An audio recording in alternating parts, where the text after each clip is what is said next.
Hey guys, welcome to It's Just Wood. Been a little bit since we made a video, so I thought I'd make another one. The last video we done was wrapping text around a curve.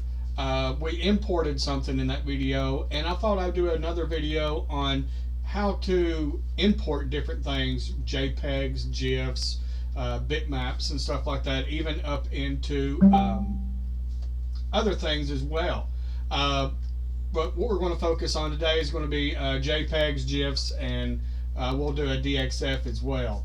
So when you've got your VCarve open, which we're running 9.5, you're going to go to File, and you're going to go Import. Now you've got Import Vectors and Bitmaps. We'll go to Vectors here in a minute. Let's go with the bitmap. So here I've got my file that's got everything in here, and we're going to open this single color butterfly. We're going to open it, and that's how it looks. Now we can go through and we can hold down shift and we can click on it. We can size it however we want to, but we're not really worried about size. We're worried about tracing it.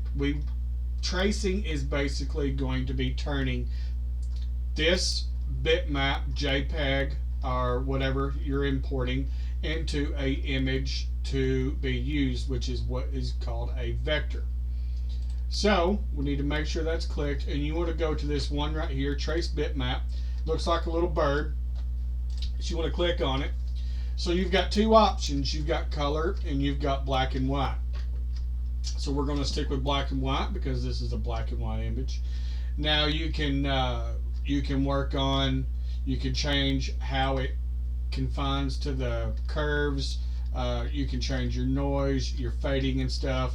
Just play around with different things depending on what you're working on. But this is just a plain image, so we're going to see how this works. So you want to go to Preview, and what that's going to do is it's going to draw that line around the shape that you're bringing in. Now if you wanted to, let's change that and make that a little bit tighter, because you can see a little bit of that. Let's see how this looks. So we come back, Preview. It changed it just a little bit. You can sit there, play with it, and see which works best for you. So we want to go to Apply. Then we're going to close that out. Now click on your original image, and you want to delete it. Now you can come over here, and when you click on it, you can see that it's a pink line. That means that it is it's a workable vector. Now you notice that it's a solid pink line, so if you remember what that means from my earlier video, is that this is a complete image. So if you wanted to try to work with it or anything, you would need to right click and ungroup objects and turn it into a dotted line. So that gives you a little bit more ability to work with it. So okay, we've got the black and white image done. What if you want something that is a little bit more detailed? So we're going to go back to Import, go back to Vector, and we're going to click our butterfly that has several different colors in it. Now, also, I do not own these images. I just pulled these in for a quick Google search just for the purposes of doing this video. I am not using this in any way. So what we want to do is we want to do each color individually, or maybe we want to do a line drawing. So we're going to go back to the bitmap, and we're going to click on colors. So that is going to bring up every color that's in this. So if you click on the green, it's going to start highlighting just the green part. Now since there's only a little bit of that color, it's not going to show a lot. So we want to go back out and let's click on the blue. So that is the blue image. So you can create a vector just off this section right here. Same thing with the yellow. And the yellow, you can see it's not getting all of it. That is because parts of the color is got two shades to it. So if we click the other blue, it would be a lot more complete. Same thing with the very light lilac, which is the border around it. The purple that's down here. So you could go through, and now you would have to recreate or create a vector for each individual color. You can't really go in and say you wanted to click. Well, let's get a little bit more order to it. Let's go at the purple. That right there. Of course, we'll have to select just a little bit more. It's almost going to be a trial and error to get to the point to where you are getting everything that you want. And there we've got it right there. So we want these dots, so we're going to preview that. Now it doesn't look that good because we didn't have all of our colors selected just right, but we've got the basis of what we were actually looking for.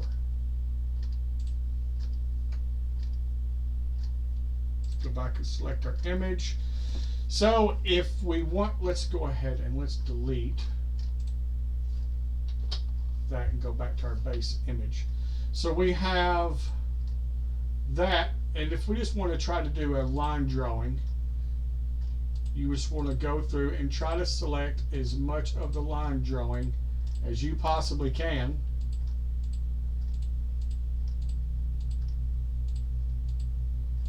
It's more or less just going to be a learning process. So we've got two of them, so now we've got this right here.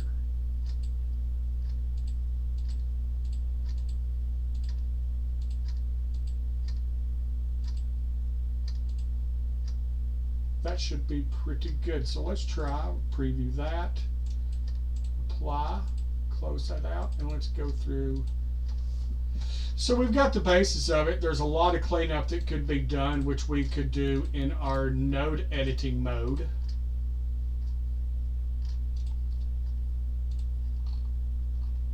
You could delete some of these points. When I click on each one, I'm hitting D to delete that point.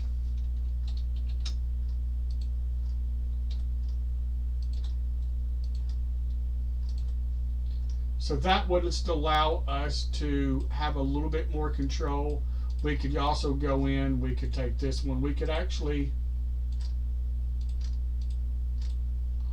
I've got clicked on something else. We could go in and we could actually take this one and extend it further into this one, and then go back and group these two and weld them together to try to make a little bit more. We'll try to get into node editing in another video, but that gives you a basis of how to do that. It's working with colors is a little bit trickier than working with just a black and white image. So we want to touch quick into importing a DXF, which is pretty easy. You want to go to import of vectors, and a DXF is any file that can be regularly worked into VCarve.